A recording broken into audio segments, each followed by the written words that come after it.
Mamá, mañana me caso. Ya vacié tus cuentas. Y también vendí tu casa.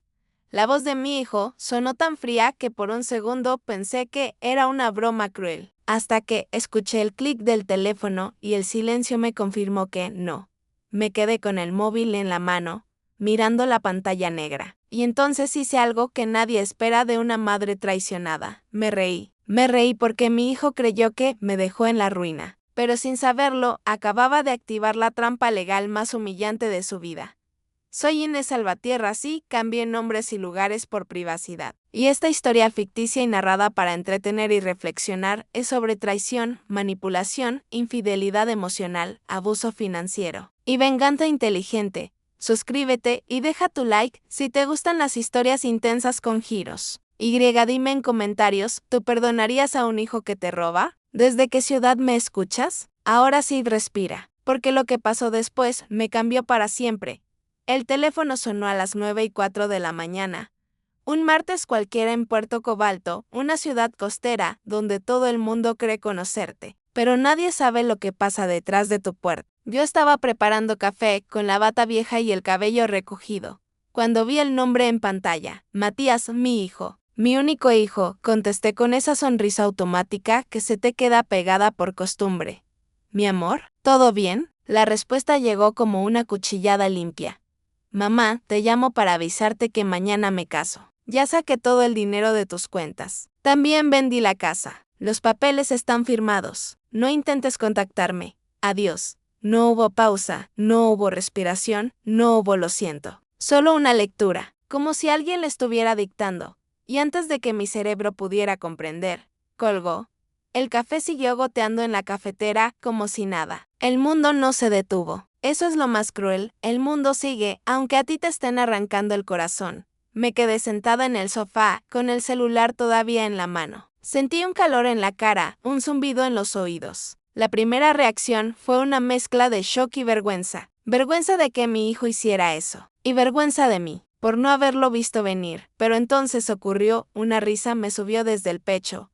Oscura, profunda. Como cuando por fin entiendes un chiste macabro que la vida te contó durante años. Me reí porque Matías no sabía lo que realmente acababa de hacer. Matías pensaba que era brillante, que era el final perfecto, que yo quedaría vieja, sola, sin un peso, sin casa, sin fuerza. Lo que él no sabía, lo que nadie sabía, excepto mi abogado y yo, era que esas cuentas que decía vaciar eran, en realidad, una fachada, y esa casa que juraba haber vendido. Si intentaba moverla, se convertiría en una bomba, pero no para mí. Aún así, antes de contarte la trampa, tengo que llevarte a la raíz de todo. Porque esto no empezó ese martes. Ese martes fue solo el punto final de una historia que yo misma ayudé a construir, ladrillo a ladrillo, con mi culpa y mi miedo.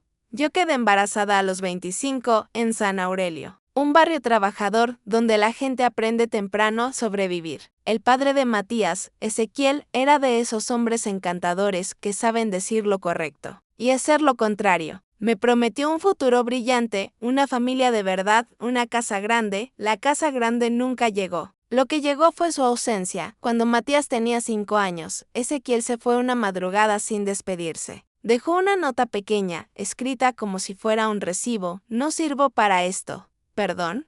Nunca volvió, nunca llamó, nunca envió nada.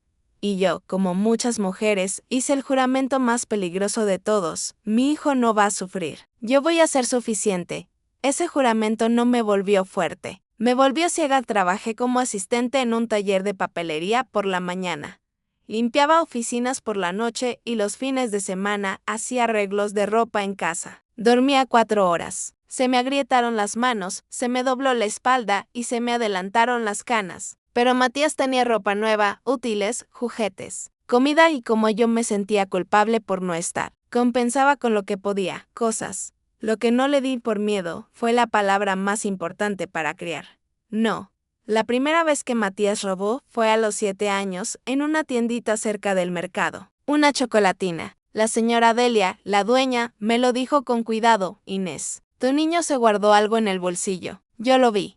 Lo enfrenté esa noche. Matías lloró con lágrimas enormes, perfectas, de actor. Perdón, mami. Es que tú siempre estás cansada. No quise molestarte. Yo debía hacerle devolverla. Debía hacerlo pedir disculpas. Debí enseñarle que el amor no se compra y que las reglas existen aunque te duela. ¿Sabes qué hice? Lo abracé. Le dije que no pasaba nada. Y al día siguiente, le compré una caja entera de chocolates para que no se sintiera menos que nadie. Ahí sembré algo horrible, la idea de que llorar borra consecuencias.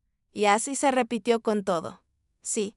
Reprobaba. La maestra era mala. Si golpeaba a otro niño, lo provocaron. Si gastaba dinero, era una necesidad. Yo lo defendía porque tenía pánico de que algún día me dejara. Como su padre me dejó, creí que era amor. Era miedo. Cuando cumplió 18, yo ya estaba agotada, pero seguía creyendo que todo sacrificio era por su bien. Vendí mi pequeño negocio de arreglos, mi único colchón, para pagarle una universidad privada en otra ciudad. Le alquilé un apartamento. Le di una tarjeta para emergencias. Las emergencias se convirtieron en rutinas, libros, proyectos, networking, ropa profesional, cada mes una excusa nueva. Cada mes yo decía sí, porque la culpa es una cadena que no se ve pero pesa. A los 23 se graduó. Yo fui con un vestido barato, pero el pecho inflado de orgullo. En la cena, pidió lo más caro del menú. Cuando llegó la cuenta, la empujó hacia mí con naturalidad como quien devuelve un plato vacío. ¿Tú invitas? No, mamá. Es mi día, pagó mi tarjeta. Se me rompió por dentro. Y yo igual sonreí. Después no encontró trabajo por falta de experiencia. Yo pagaba su renta, su comida, su transporte. Cuando le insinué que debía empezar a responsabilizarse, me miró como si yo fuera la mala. Me estás echando. Pensé que éramos un equipo. Y yo volví a ceder. Otra vez, con el tiempo, Matías no me veía como madre. Me veía como recarga ilimitada. Pero lo peor no fue su inmadurez, lo peor llegó cuando conoció a la mujer que le enseñó a convertirme en víctima. Se llamaba Violeta Rivas. Y si tú crees que la traición más grande de esta historia es la llamada del martes, espera conocer lo que esa mujer hizo con mi hijo y lo que hizo con mi nombre. Antes de seguir, ¿ya sospechas qué tipo de persona era Violeta? Déjamelo en comentarios, porque en la siguiente parte la vi por primera vez. Y mi instinto gritó peligro y aún así, la dejé entrar. La primera vez que escuché su nombre, Matías llegó a mi casa con una energía extraña como adolescente enamorado. Mamá, conocí a alguien. Se llama Violeta. Es increíble. Es inteligente, ambiciosa. Creo que es la indicada. Yo quería alegrarme. De verdad. Una parte de mí pensó, por fin alguien lo hará madurar. Pero otra parte, esa parte vieja que sobrevivió a un hombre que se fue sin mirar atrás. Sintió frío. La conocí un domingo lluvioso. Matías me invitó a su apartamento en Bahía Serena, la ciudad donde vivía por trabajo. Llevé un postre casero porque todavía me aferraba a esos gestos como si fueran puentes. Yo cocino. Yo cuido. Yo soy familia. Cuando abrió la puerta, ella estaba detrás de él, impecable. Violeta tendría 30 y tantos. Cabello oscuro liso, maquillaje perfecto, ropa cara para un almuerzo casual. Me extendió la mano con una sonrisa que parecía hecha con regla. Señora Inés, Matías me ha hablado mucho de usted. Su apretón fue fuerte, casi una competencia. No era un saludo, era una declaración de poder. En el apartamento, ella se movía como dueña. Abría cajones, servía vino, corregía a Matías con pequeños toques en el brazo. Él la miraba como si fuera una estrella. Durante la comida, Violeta no conversó, dirigió, habló de consultoría, de clientes grandes, de viajes. No decía nombres, no daba detalles. Solo lanzaba brillo, y cada tanto soltaba comentarios que parecían inocentes, pero venían con veneno. Matías me contó que usted cosía y hacía arreglos. ¡Qué lindo! Admiro a la gente que puede hacer trabajos manuales. Yo no tengo paciencia para eso, trabajos manuales. Dicho así, como si mi vida entera fuese una manualidad. Matías no dijo nada, ni una frase defendiendo el esfuerzo que me dejó las manos partidas. Solo sonrió, y le llenó la copa. Cuando ella se levantó a atender una llamada, aproveché. Hijo, ¿estás seguro? Se ve. Dominante, él se puso rígido. Mamá, sabía que ibas a empezar. Violeta es fuerte, exitosa. No te gusta porque no la puedes controlar. Sentí la bofetada, sin que me tocara. Yo no controlo a nadie. Me preocupo por ti, tu problema es que nunca me dejas crecer. Violeta me abrió los ojos. Tengo que poner límites contigo. Esa frase me abrió los ojos. Cuando alguien usa a tu pareja para atacarte, Ya no es amor, es guerra. Las semanas siguientes fueron un retiro silencioso. Matías llamaba menos, cancelaba visitas. Cuando lo veía, Violeta estaba siempre. Y siempre encontraba una forma de humillar. Tu mamá siempre cae sin avisar. Ese suéter es particular. ¿Sigues viviendo en San Aurelio? Matías dijo que es peligroso. Aunque, claro, depende del presupuesto. Matías se reía nervioso. Cambiaba el tema. Y yo tragaba, porque aún creía que si peleaba lo perdería. 3 meses después, Matías anunció, Violeta y yo vamos a vivir juntos. Yo pregunté con cuidado, ¿no es muy pronto? Él frunció el ceño, ya empezaste. Violeta dijo que ibas a reaccionar así porque no soportas que yo sea feliz con alguien más. Esa noche se fue de mi casa, golpeando la puerta, como si yo fuera la enemiga. Pasaron 2 meses sin noticias. Yo llamaba y me mandaba al buzón. Le escribía mensajes y los leía, sin responder. Esa sensación es horrible, que tu hijo esté vivo pero te trate como muerta. Y una noche, tocó mi puerta. Matías entró sin mirarme a los ojos. Necesito dinero. Urgente. Ni hola, ni perdón, ¿qué pasa? A Violeta la despidieron injustamente. Está demandando. Pero mientras, no tiene ingresos. Necesito 60,000. Es un préstamo. Te lo devuelvo en 3 meses. Yo casi me atraganté, dijo. Eso es demasiado. Él levantó la vista como ofendido. Si no quieres ayudarme, dilo. Pero pensé que podía contar contigo. Eres mi madre.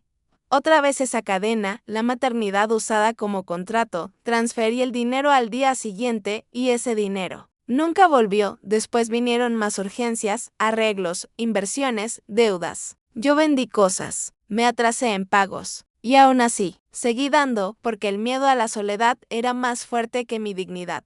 Hasta que llegó la propuesta que cambió todo. Un sábado, Matías apareció con Violeta en mi sala. Ella traía una carpeta elegante como si fuera una ejecutiva, no una pareja. Inés dijo con voz de gerente, hemos pensado en tu situación. Estás envejeciendo. Manejar finanzas puede volverse complicado. Sería prudente que Matías tenga poder legal sobre tus cuentas. Solo por seguridad, yo tenía 64. No era incapaz, pero ellos hablaban como si yo ya estuviera perdida. Matías tomó mi mano. Mamá, es por tu bien. Confías en mí, y yo. Con ese mismo error de siempre. Firmé. Ese día no firmé papeles. Ese día le entregué el cuchillo. En meses, mi pensión dejó de llegarme directamente. Matías administraba y me daba una mesada. Violeta me regañaba por comprar una crema cara, por gastar en té, por cualquier cosa. Y luego vino lo peor, el aislamiento. Mis amigas dejaron de venir. Después supe que Matías les decía que yo estaba confundida y me agitaba. Mis vecinos me miraban raro. Violeta esparció rumores de que yo perdía la memoria y yo estaba más lúcida que nunca. Entonces, una noche, hice lo que debía hacer desde el principio, investigué lo que encontré, me congeló la sangre. Violeta no era consultora. Tenía despidos por irregularidades, demandas de exparejas por fraude y un patrón, se metía con hombres manipulables, controlaba recursos, aislaba a la familia. Y arrasaba. Mi hijo era el siguiente, yo era el obstáculo. Y ahí entendí, no solo querían mi dinero. Querían mi silencio. Si tú estuvieras en mi lugar, ¿enfrentarías a tu hijo o actuarías en secreto? Coméntame, fue en noviembre cuando llegaron con el siguiente paquete de papeles. Yo estaba barriendo el patio y al verlos entrar con esa carpeta, supe que no era visita familiar, era operación. Mamá, dijo Matías con una sonrisa que ya no llegaba a los ojos, esto es un trámite. Por impuestos, beneficios fiscales. Tú sigues viviendo aquí, obvio. Violeta añadió con voz dulce, casi tierna. Inés, a tu edad es mejor que las propiedades estén a nombre de alguien más joven. Si algo pasa, la herencia es un lío. Esto simplifica todo. Si algo pasa, como si yo ya fuera una sombra, me pusieron el documento sobre la mesa. La pluma encima, lista, solo firma aquí. Y aquí, dijo ella. Sentí un grito en el estómago. No era miedo, era instinto. Era mi cuerpo diciendo si firmas. Te entierran viva. Los miré y por primera vez en décadas. No dije sí inmediatamente, necesito pensarlo. El rostro de Violeta se endureció un segundo, apenas un parpadeo de rabia. ¿Pensarlo? Inés, es por tu beneficio. Matías se inclinó hacia mí. ¿No confías en mí? Esa frase era su arma favorita. Respiré hondo. Confío. Pero es mi casa. Necesito unos días. Matías se levantó golpeando la silla. Perfecto. Pero después no vengas llorando cuando tengas problemas legales y yo no pueda ayudarte. Salieron dejando los papeles como una amenaza en papel. Esa noche no dormí. Miré las paredes que yo misma pinté, el piso que yo pagué, la puerta que yo cerré tantas veces para proteger a mi hijo. Y entendí la verdad más fea: yo estaba criando a mi propio verdugo. A la mañana siguiente llamé a Armando Ledesma, un abogado viejo que me ayudó en mi divorcio. Le pedí una reunión discreta. Armando, necesito verte. Y necesito que nadie sepa. 3 días después, me senté en su oficina y le conté todo: el poder sobre mis cuentas, el control, la mesada, el aislamiento, las humillaciones, los rumores sobre mi memoria y ahora, la presión por la casa. Armando escuchó sin interrumpirme. Cuando terminé, se quitó los lentes y dijo algo que me dolió pero me despertó. Inés, esto es abuso financiero de manual, y hay señales de violencia psicológica. Tu hijo y esa mujer están construyendo un caso para presentarte como incapaz y quitarte todo. Sentí que el aire se me iba de entonces. ¿Ya perdí? No. Pero si vas a ganar, tienes que hacerlo con inteligencia, sin dramas, sin gritos. Con pruebas. Armando me dio 2 cosas, un plan y una pequeña grabadora. Desde hoy todo se documenta. Todo. Esa noche empecé un cuaderno. Anoté fechas, transferencias, retiros, mensajes. Grabé audios cuando venían. Guardé capturas. Y al mismo tiempo, Armando hizo algo que cambió el tablero: abrió para mí una cuenta en otro banco, bajo una figura legal sencilla que yo controlaba al 100%. No era magia. Era prevención. Transfería y lo poco que aún podía mover sin levantar sospechas. Matías no notó nada, porque Matías nunca miraba mi bienestar. Solo miraba su acceso, pero Armando fue más lejos. Si quieren tu casa, no basta con decir no. Eso los pondrá nerviosos y se volverán violentos o más rápidos. Lo que necesitamos es que, si llegan a tocarla, reciban una bomba. Yo lo miré confusa. ¿Una bomba? Legal y financiera. Me explicó que podíamos crear un escenario donde, si ellos intentaban mover la casa o venderla, se toparán con deudas estratégicas, cláusulas y obligaciones que volvieran esa propiedad un problema para el que la intentara robar. No te voy a mentir, me asustó. Yo no soy una criminal, soy una madre cansada. Pero después recordé la llamada que aún no había ocurrido. Recordé mi futuro si no hacía nada: una vieja sin casa, con mesada, aislada, señalada como loca. Así que dije, hazlo. Durante semanas armamos la red. Todo legal, todo documentado, todo con asesoría real, y mientras tanto, Violeta se volvió más agresiva. Inés, estás paranoica. Te estás confundiendo otra vez. No seas egoísta, Matías merece estabilidad. Una tarde, la escuché hablando por teléfono en mi cocina, creyendo que yo no oía. Sí, cuando firme, ya está. La sacamos de aquí y punto. Es cuestión de semanas. Ese día me temblaron las manos, pero no por miedo, por furia. Porque no era solo dinero, era mi vida, mi techo, mi dignidad. Dime algo en comentarios. ¿Crees que Matías será víctima de Violeta o cómplice? Armando me lo dijo claro: si quieres sobrevivir a esto, Inés, tienes que dejar de actuar como madre y empezar a actuar como adulta, defendiendo su patrimonio. Tu hijo ya no está jugando a ser hijo, está jugando a ser dueño. Esa frase me rompió por dentro, pero me ordenó por fuera. El plan tenía 3 capas. Primera capa, el dinero real fuera de su alcance. Matías controlaba mis cuentas visibles, las que él conocía, las que él revisaba de vez en cuando. Armando me ayudó a mover lo poco que quedaba a una cuenta que no tenía su firma, no tenía su poder y no podía rastrear sin orden legal. No era esconder, era separar. Mi dinero seguía siendo mío, solo que ya no estaba en su mano. Segunda capa, evidencia. Sin pruebas, esto se convertía en la palabra de una madre vieja contra su hijo. Con pruebas, era abuso. Guardé mensajes donde prometía devolver. Grabé conversaciones donde Violeta me hablaba como si fuera una niña. Registré retiros sin explicación. Anoté fechas. Y lo más importante, guardé el momento en que Matías admitió que tomaba dinero como si fuera suyo. Hay un audio que todavía me quema cuando lo escucho. Matías, molesto, dijo: «Mamá, ¿para qué quieres tanto? Si igual soy tu hijo. Todo será mío. Todo será mío». Tercera capa, la casa bomba. Aquí viene lo fuerte. Armando me explicó que en papel, una propiedad puede convertirse en un peso muerto si está atada a obligaciones. Todo tenía que ser legal, transparente, y dentro del marco de mi decisión voluntaria. Se hizo una reestructuración, se registraron cargas y condiciones que protegían mi permanencia y dificultaban cualquier transferencia sin consecuencias. Además, la casa quedaba vinculada a obligaciones que, si alguien intentaba venderla o transferirla, se activaban penalizaciones y pagos inmediatos. En palabras simples, si Matías intentaba robarla, lo que obtendría no era una casa. Era una deuda con forma de casa. ¿Suena cruel? Cruel era lo que ellos planeaban conmigo. Y mientras Armando armaba todo, yo actuaba. Yo seguía siendo la mamá dócil. La señora que escucha, que baja la cabeza, que pide perdón por existir. Esa máscara me dio tiempo. Violeta se volvió más insistente con los papeles. Inés, firmemos de una vez. No seas dramática. Yo respondía con calma, sí, dame unos días. Una tarde, Matías me llevó flores. Flores. Como si el perfume tapara la traición.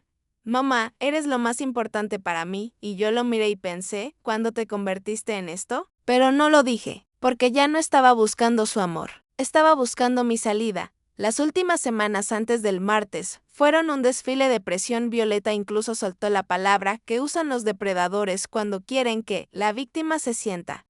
Chiquita Inés, estás mayor, tu mente se te va, no te conviene pelear. Esa noche lloré, pero no de tristeza, lloré de rabia. Y cuando me sequé la cara, me miré al espejo y me dije en voz alta, no me voy a morir rogándoles dignidad. Entonces llegó el martes. La llamada, la voz fría. Me caso mañana. Vacía tus cuentas. Vendí la casa. Y griega mi risa. Porque Armando ya me había advertido, cuando crean que lo lograron, se van a delatar. Y cuando se delaten, los tenemos. Ese mismo martes no hice escándalo. No llamé 20 veces. No fui a la policía gritando. No fui a buscar a Violeta. Hice algo más poderoso. Me servité. Me senté. Y esperé. A las 4 horas, el celular vibró. Matías. No contesté. Vibró otra vez. Y otra. Y otra. 7 llamadas seguidas. Luego mensajes. Mamá, contestad, esto es serio. Necesito hablar contigo, ya hallé un error. Yo leí cada uno con la serenidad de alguien que ya lloró todo lo que tenía que llorar durante años. Al día siguiente, Armando me llamó. Inés, tu hijo fue al banco. Quiso retirar todo. Hizo un escándalo porque no encontró lo que esperaba. Yo sonreí con los ojos cerrados. ¿Y la casa? Armando soltó una risa corta, satisfecha. El comprador recibió la revisión legal completa. Se bajó de la operación. La casa, con las obligaciones, no es negocio. ¿Y cómo tu hijo firmó compromisos para mover la venta? Ahora enfrenta penalizaciones. Y Violeta está furiosa.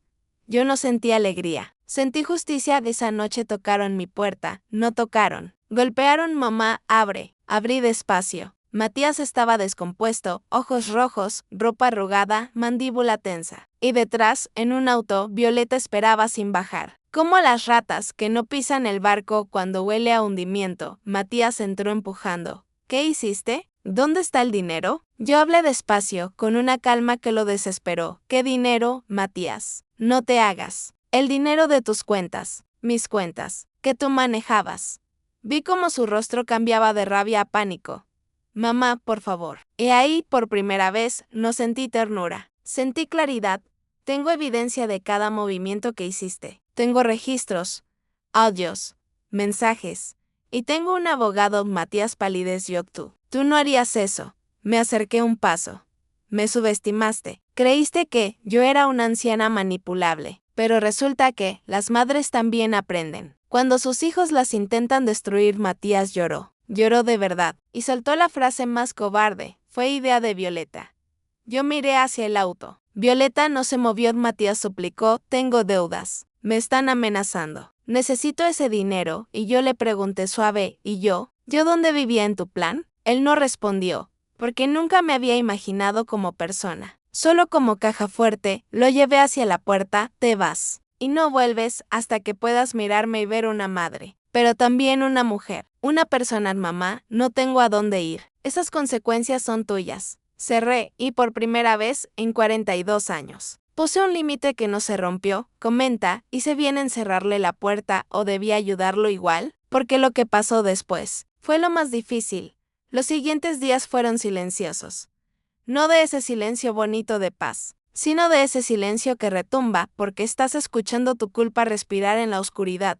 No hubo más llamadas de Matías. No hubo disculpas. No hubo mamá, me equivoqué. Solo ausencia y, sin embargo, esa ausencia ya no dolía igual. Antes me destrozaba porque era rechazo. Ahora dolía porque era amputación, el dolor de cortar algo enfermo para no morir tú. Armando me mantuvo informada. Tu hijo perdió el trabajo. Llegó tarde, faltó, estaba desesperado. Lo despidieron.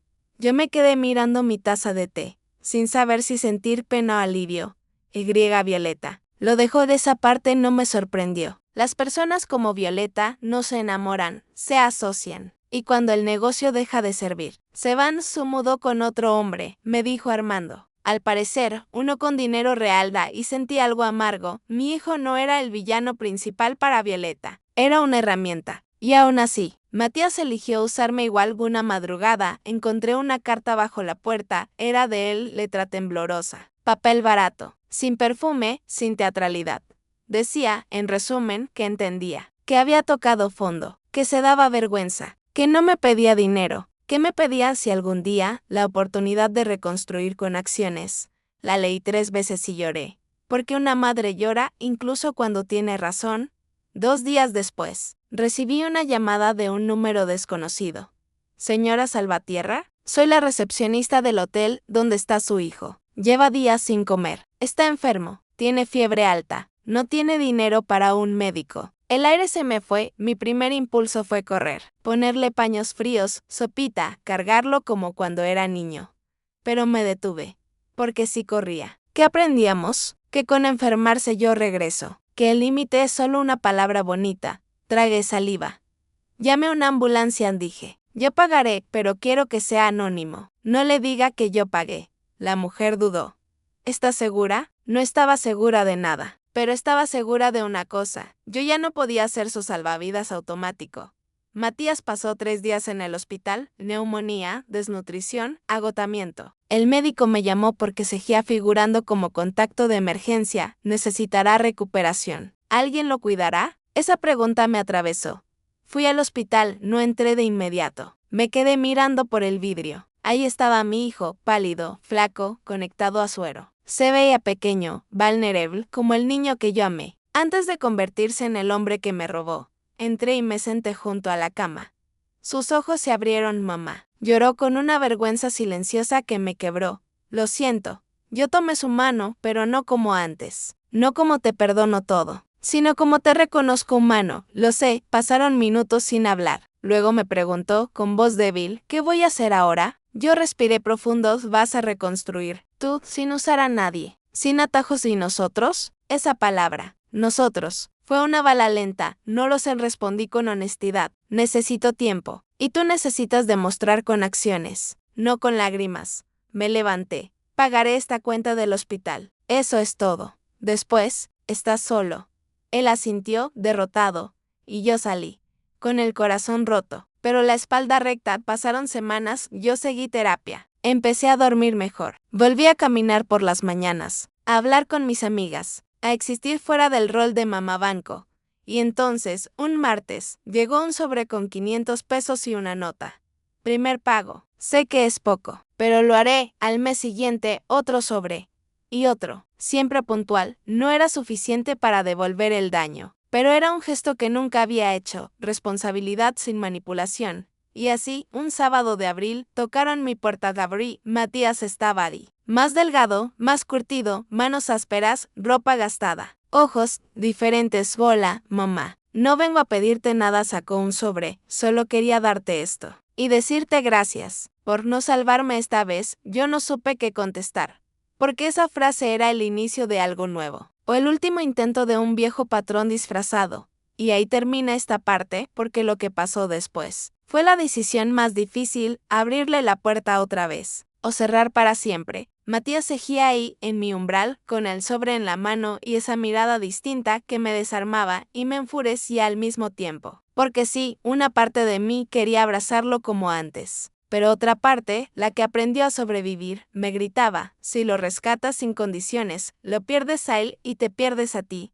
No vengo a pedirte nada, repitió. Solo quería verte. Y dejarte esto. Tomé el sobre sin abrirlo. no por desconfianza, sino porque no quería que el dinero volviera a ser el idioma de nuestra relación. Me quedé en silencio, sintiendo el peso de la decisión. Él esperaba una frase que lo salvara. Yo buscaba una frase que me salvara a mí. ¿Quieres pasar?, pregunté al fin. Sus ojos se agrandaron. ¿De verdad? Levanté la mano como un semáforo. No te confundas, Matías. Pasar no significa volver, significa hablar. Y te aviso algo, hoy no soy la mamá que se traga todo, hoy soy una mujer que se protege. Él tragó saliva y asintió. Entró despacio, como si temiera que la casa lo expulsara. Lo vi mirar las paredes, la mesa, el sillón viejo que Violeta se burlaba por anticuado. Y por primera vez me pareció que Matías lo veía todo. No como cosas, sino como historia. Puse agua para té. Un gesto sencillo, pero simbólico. Mientras el agua calentaba, abrí el sobre y encontré los 500 pesos de ese mes, con una nota corta: estoy cumpliendo. Sin excusas no dije nada. Me senté frente a él en la mesa de la cocina, en lugar donde un día le curé rodillas raspadas, donde le hice tareas, donde le di comida cuando mi estómago estaba vacío. Un escenario perfecto para la verdad. Habla, dije. Matías bajó la mirada. Violeta se fue con otro hombre. Y yo me quedé sin nada. Al principio la odié. Después, me odié a mí, porque fui capaz de hacerte lo mismo que ella me hizo a mí. Sentí un pinchazo en el pecho, porque esa era una confesión real. No venía envuelta en pero. No venía con tú también. Era un yo. ¿Y por qué vienes ahora?, pregunté. ¿Por qué no hace 2 semanas? ¿Por qué no cuando saliste del hospital? Matías respiró hondo. Porque sí venía antes. Te iba a pedir ayuda. Y no quería volver a ser ese hombre. Me obligué a estar solo, a aguantar, a buscar trabajo, a comer barato, a dormir en un cuarto compartido. Y a entender que eso era lo que tú hacías por mí cuando yo vivía como rey. Me quedé callada. No por falta de palabras, sino porque las palabras podían romperme el límite. Estoy en terapia, añadió. La trabajadora social del hospital me conectó con un programa. Me dijeron algo que me dejó sin aire, que yo te había convertido en objeto, en recurso, que nunca te vi como persona. Le creí, porque su voz no sonaba a actuación.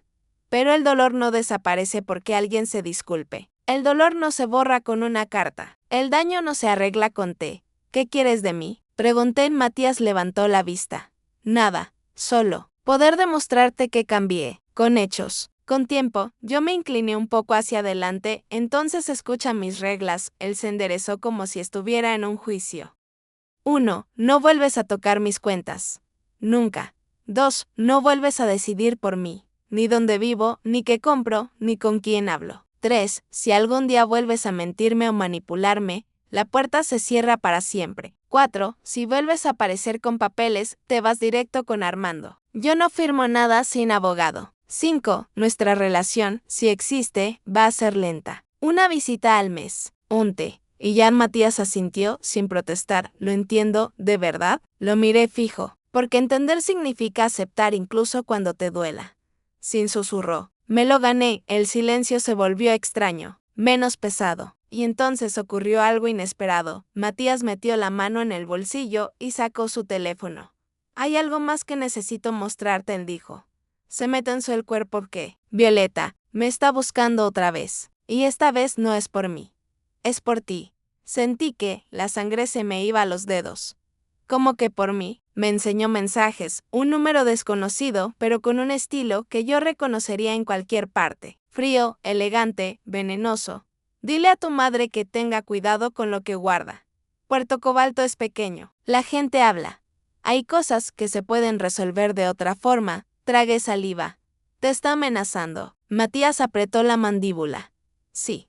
¿Por qué? Porque el plan falló. Perdió dinero. Quedó mal con alguien. Y cree que tú tienes pruebas.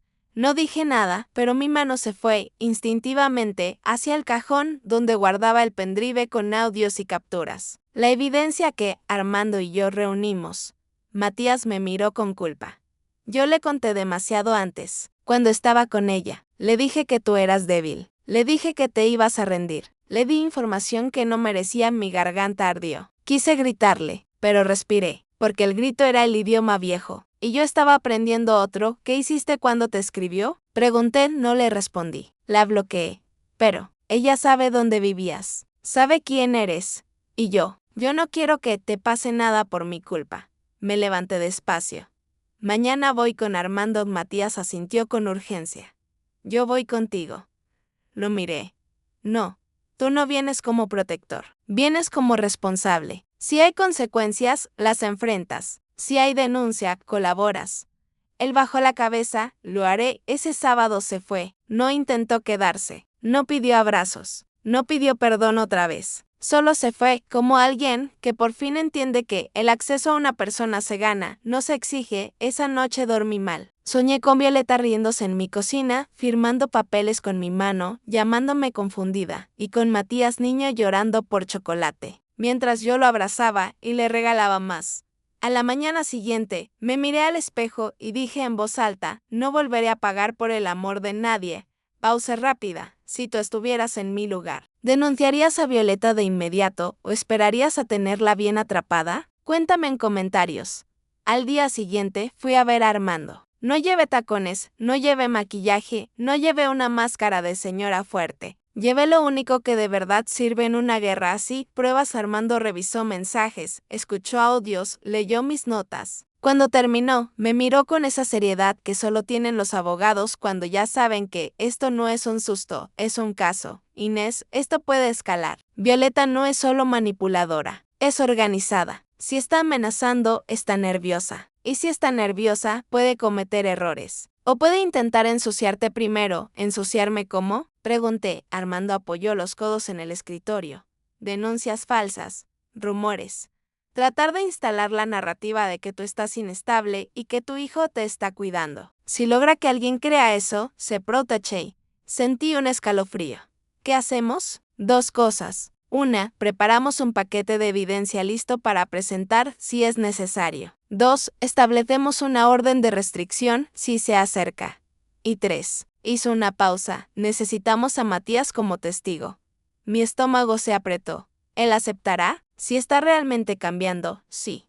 Pero será su prueba más dura, elegir entre su vergüenza y tu seguridad.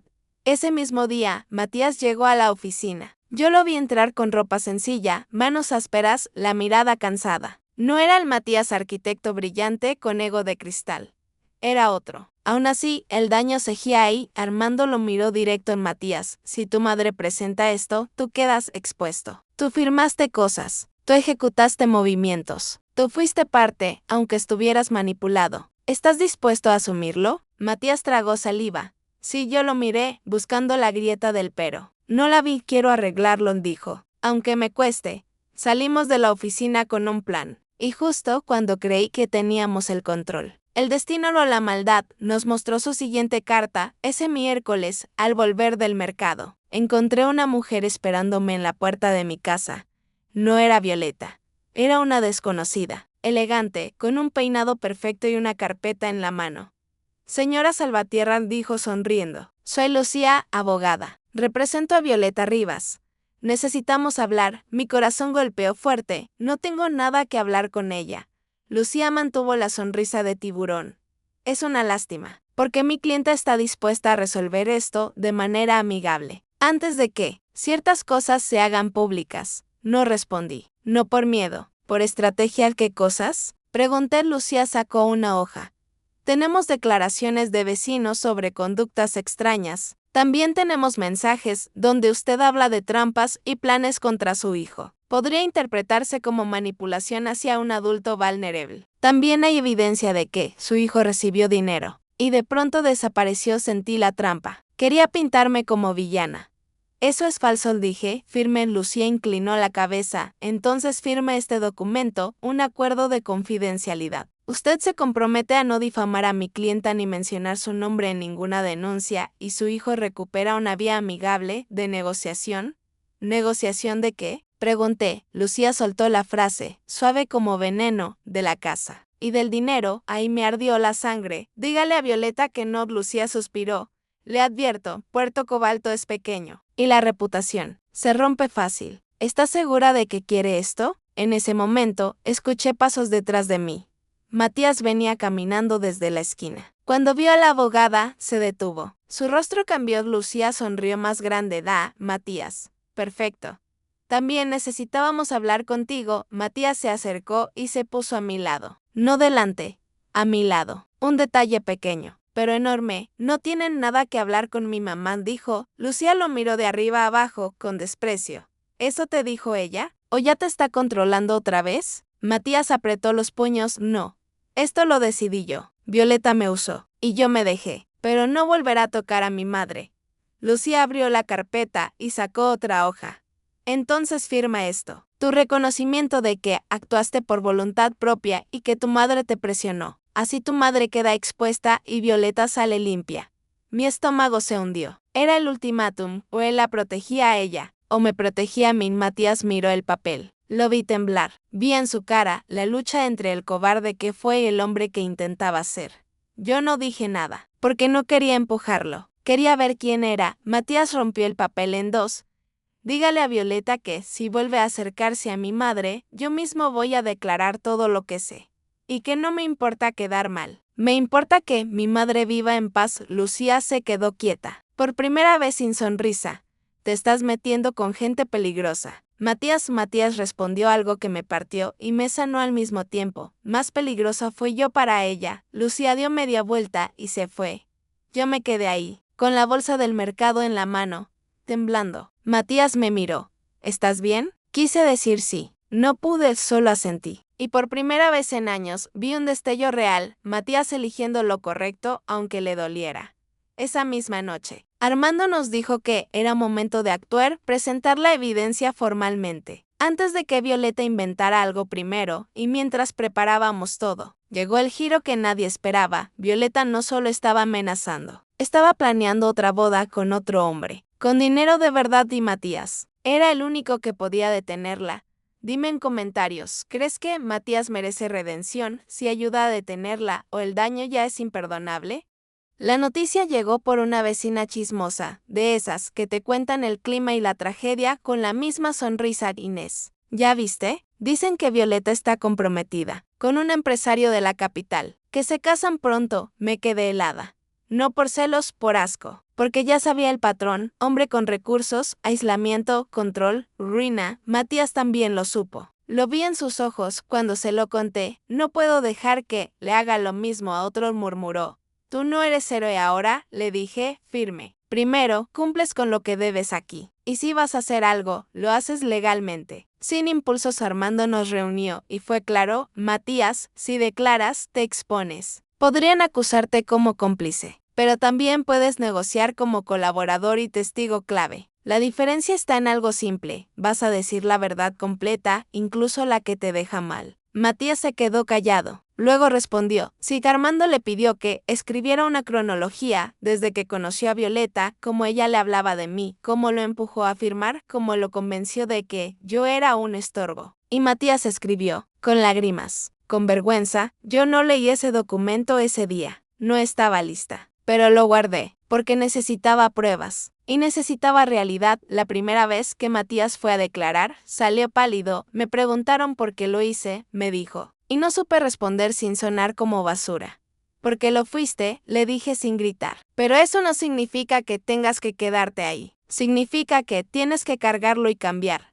Ese mes, Matías siguió enviando 500 pesos. Consiguió 2 trabajos. Y, lo más importante, dejó de pedirme perdón como si esa palabra fuera un borrador. En lugar de eso, me preguntaba cosas simples. ¿Cómo estás? ¿Dormiste bien? ¿Necesitas algo de la compra? Cosas que parecen pequeñas, pero que para mí eran gigantes porque jamás me las preguntó cuando yo era su banco.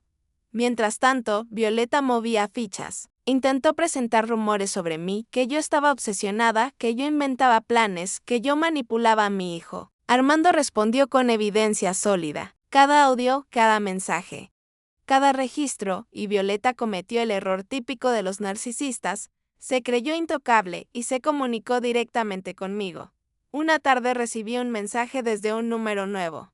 Inés, esto se termina si tú quieres. Tu hijo es un inútil. Tú eres una vieja terca. Firma y se acaba. Yo respiré. Y respondí solo una palabra, la primera palabra que le dolería, no. Bloqueé el número de esa noche. Matías vino, era día de té según nuestras reglas. Se sentó frente a mí y me confesó algo que yo sospechaba, pero que igual dolió. Violeta me engañaba. Desde antes de la llamada, lo miré. No sentí sorpresa, sentí lástima. ¿Con quién? Con el empresario. Y con otro más. Yo era el puente, el acceso. Yo le abrí la puerta a tu dinero. Y ella usó eso para comprarse una vida. Se le quebró la voz, y griega aún así. Yo te culpé a ti. Te dije controladora. Te dije egoísta. Yo, bastar, lo detuve. No te hundas en palabras. El dolor no paga deudas. Las acciones y Matías me miró con una humildad que no conocía en él. ¿Crees que algún día puedas confiar en mí? Me tomó unos segundos, tal vez dije. Pero la confianza no se suplica. Se construye con consistencia. Y la consistencia se sostiene cuando ya no te conviene. Pasaron 2 semanas y llegó una llamada de Armando Guinés. Tenemos algo. Violeta está intentando mover dinero de cuentas relacionadas a varios hombres. Hay más víctimas. Si Matías confirma ciertos detalles, la fiscalía puede pedir medidas cautelares. El estómago se me apretó. ¿Y Matías? Tiene que enfrentarla. No para hablar, sino para que ella se delate. Puede ser con un encuentro controlado, con grabación. Con todo legal, Matías escuchó el plan y dijo sí. Yo lo miré. Si haces esto, puede volverse peligroso. Yo fui peligroso para ti, respondió. Déjame arreglar algo. Aunque sea una parte, así que acepté. No por él, por mí, y por otras madres. El encuentro se fijó en un café céntrico, con un agente cerca, con Armando monitoreando. Matías iba con grabadora legal, listo para que ella hablara. Ese día, antes de salir, Matías me miró en la puerta. Si algo sale mal. No digas tonterías, lo corté, aunque el miedo me comía. Hazlo bien. Y vuelve. Se fue, y yo me quedé en mi casa, sintiendo la misma espera del martes, pero distinta, porque esta vez la historia no trataba de mi hijo robándome. Trataba de mi hijo eligiendo, por primera vez, no destruirme. ¿Tú irías a ese café en lugar de Matías o le dirías que se aleje y piense solo en su recuperación? Te leo. Matías volvió esa tarde con la cara blanca, como si le hubieran drenado el alma. Habló, me dijo, apenas entró. Habló demasiado. Se sentó en mi cocina, temblando. Yo le serví agua sin preguntar. ¿Qué dijo? Pregunté. Matías tragó. Dijo que tú estabas vieja y manejable, que yo era material perfecto, que conmigo era fácil porque yo tenía hambre de aprobación y miedo de quedarme solo. Dijo que lo único difícil eras tú, porque una madre con dignidad es peligrosa. Sentí escalofrío. ¿Y qué más? Matías apretó los dientes, dijo. Se le quebró la voz, dijo que sabe cómo romper a una madre. Que primero la aíslas, luego la haces dudar de su mente, luego le quitas el dinero. Y al final, cuando ya no tiene nada, la haces rogar por el amor del hijo, mientras tú te quedas con todo. Me tapé la boca con la mano. No porque no supiera que eso existía, sino porque escucharlo en voz alta era como ver el cuchillo con el que te cortaron. ¿Quedó grabado? Pregunté. Matías asintió. Sí. Y se rió mientras lo decía. Armando nos llamó, la grabación era oro. Sumada a otras denuncias, podían actuar. Pero Violeta no era tonta, cuando presiente peligro, huye. Y eso fue exactamente lo que pasó. 2 días después, Armando nos avisó, Violeta intentó salir de la ciudad. La están buscando. Pero ojo, antes de irse, suele cerrar ciclos. Eso significa un último golpe. Yo no quería vivir con miedo. Me negué, pero el cuerpo sabe. Esa noche cerré ventanas, revisé cerraduras, apagué luces exteriores. Y aún así, a las 2:17 de la madrugada, escuché el sonido. Un golpe suave en la puerta, luego otro, como si alguien quisiera que yo abriese por curiosidad, no por alarma. Me quedé quieta. Mi corazón parecía un tambor. Volvió el golpe, más insistente. Inés. Abre, soy yo. La voz.v y Oleta.m y quedé congelada. No abrí. No hablé. Entonces escuché otra voz, mamá. Por favor, era Matías. Sentí un vacío en el estómago. ¿Lo tenía con ella? ¿Lo estaba usando otra vez? Me acerqué a la mirilla. Ahí estaban. Matías, pálido, con los ojos asustados. Y detrás, Violeta, impecable incluso a las 2 de la mañana. Con esa sonrisa de serpiente, grité desde adentro, sin abrir, Matías. Aléjate de esa puerta. Violeta se acercó a la mirilla como si supiera que yo miraba. Inés, qué pena. Tantas vueltas. Esto se arreglaba fácil. Dame lo que guardas. Tus audios, tus pruebas. Y desaparezco. Matías giró hacia ella. Basta, Violeta. Déjala. Violeta lo agarró del brazo, con fuerza, y lo apretó como si fuera un objeto. Tú cállate. Tú ya no sirves. Y luego me miró de nuevo. Te lo repito, entrega las pruebas. O mañana todo Puerto Cobalto sabrá que estás loca y que tu hijo te cuida de tu propia mente. Me ardieron los ojos. No voy a entregarte nada, dije fuerte. Violeta soltó una risa. Corta, entonces vas a perder a tu hijo otra vez. Porque yo sé exactamente qué tecla apretar. Y ahí hizo lo más sucio. Se acercó al oído de Matías y le susurró algo. No escuché las palabras, pero vi el efecto. Matías se quebró, se puso a llorar. Yo sentí que me moría. ¿Qué le dijiste? Grité. Violeta levantó la mano con un papel, una denuncia. Por abuso, por manipulación, por violencia psicológica hacia un hijo vulnerable. Si tú no me das esas pruebas, mañana esto se presenta. Y adivina qué, tú ya tienes fama de confundida por todo lo que se dijo antes. ¿Te van a creer? Matías me miró con desesperación. Mamá, yo no firmé nada, te lo juro. Yo lo sé, respondí, firme. No te preocupes por mí. Aléjate. Ahora, Violeta sonrió, qué valiente. Inés, lástima que la valentía no paga reputaciones, y entonces, por primera vez, Matías hizo algo que me dejó sin aire. Se zafó del brazo de Violeta y se puso delante de mí, frente a la puerta, mirando hacia la calle como si se ofreciera a recibir el golpe. No la vas a tocar, dijo. No la vas a difamar. No la vas a usar. Si quieres guerra, es conmigo. Violeta lo miró como si viera un insecto. ¿Tú qué vas a hacer? ¿Trabajar y mandarle 500 pesos? ¡Qué tierno! Matías levantó su teléfono. Estoy en llamada con Armando. Y también con la policía. Violeta se quedó quieta. Un segundo de silencio. Yo no sabía si era verdad, pero el miedo en sus ojos me dijo que, verdad o no, ella no quería arriesgarse. Violeta retrocedió 2 pasos. Esto no se queda así, dijo con odio. Su quedó así hace meses, respondí desde adentro. Cuando decidiste que yo era tu presa. Violeta se fue caminando rápido. Sin mirar atrás, Matías se quedó frente a mi puerta, respirando como si acabara de salir de un incendio. Abrí apenas, con la cadena puesta. ¿Estás bien? Pregunté. Matías asintió con lágrimas. Lo siento, no me pidas perdón ahora, le dije. Quédate vivo, y quédate firme. Esa madrugada Armando nos confirmó, con lo ocurrido y con otras evidencias, Violeta estaba oficialmente buscada. No era una historia familiar, era un esquema. Matías se sentó en mi sala, en silencio, hasta que amaneció. No pidió entrar a quedarse, no pidió comida. Solo, se quedó como un guardián avergonzado. Cuando salió el sol, me miró. Mamá, no quiero que tengas miedo nunca más. Yo lo miré con honestidad. El miedo no desaparece. Lo que cambia es lo que haces con él. Dime en comentarios, ¿tú hubieras abierto la puerta o habrías llamado a la policía sin mirar? Violeta desapareció 2 semanas. 2 semanas en las que mi cuerpo vivió en alerta, pero mi mente se mantuvo firme. Armando pidió medidas de protección. Mis amigas volvieron a visitarme. Yo dejé de esconderme, porque aprendí algo: cuando te escondes, el depredador gana espacio. Matías, por su parte, siguió trabajando como animal. 2 empleos, terapia, y cada mes el sobre con 500 pesos. No falló ni una vez. Un lunes, Armando me llamó. Inés. La encontraron. Sentí que me temblaban las piernas. ¿Dónde? En un departamento alquilado en la capital. Intentaba salir del país. Hay denuncias de otros hombres. Hay transferencias, contratos, firmas dudosas.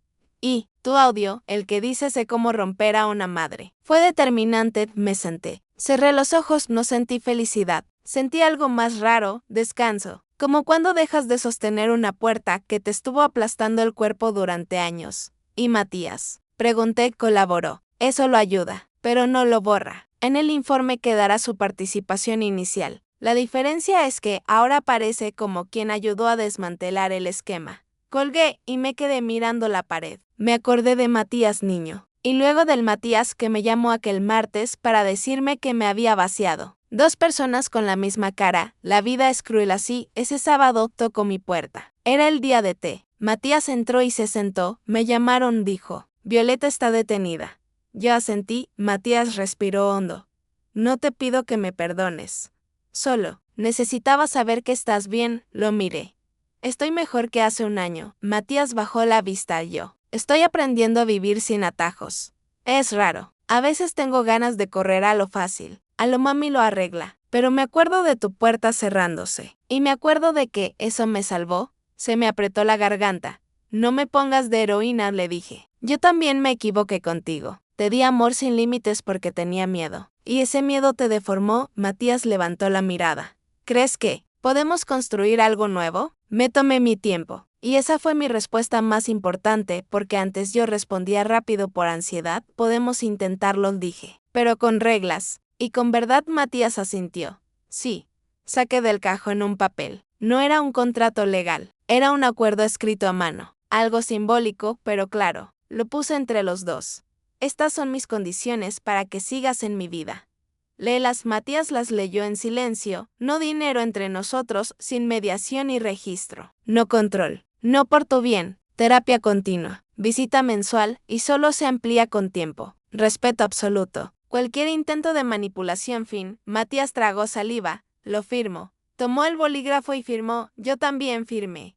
Y en ese momento entendí algo que me dolió. Pero me liberó. No estaba recuperando al hijo de antes. Estaba creando un hijo nuevo. Y una madre nueva. Pasaron meses. Matías consiguió un trabajo mejor. No volvió a ser el arquitecto arrogante que se creía superior. Se volvió un hombre que agradece, que pregunta, que escucha. Siguió pagando de a poco. No por obligación legal, sino por reparación moral. Un día me trajo un regalo pequeño, una taza para té, sencilla, sin marcas. La compré con mi dinero, dijo. Para nuestro sábado. Yo me reí. Una risa suave. Gracias, respondí. Y ahí, en ese gracias, se cerró un ciclo, porque jamás le dije gracias cuando me dejaba regalos caros comprados con mi plata. Pero ahora sí, esto era suyo, y era con respeto. La herida desapareció. No dais cicatrices que no se borran. Solo dejan de sangrar. Una tarde, caminando por el mercado, me encontré con la señora Delia, la tendera de cuando Matías robó chocolate de niño. Me miró y dijo, te ves distinta, Inés.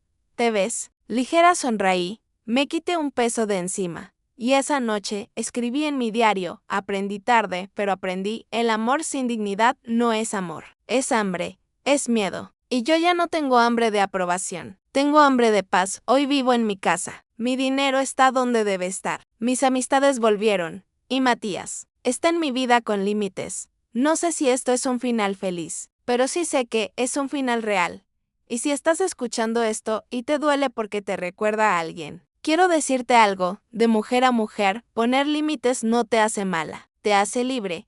Si esta historia te dejó pensando, suscríbete y deja tu like porque así me ayudas a seguir compartiendo relatos que nos enseñan a sobrevivir con dignidad.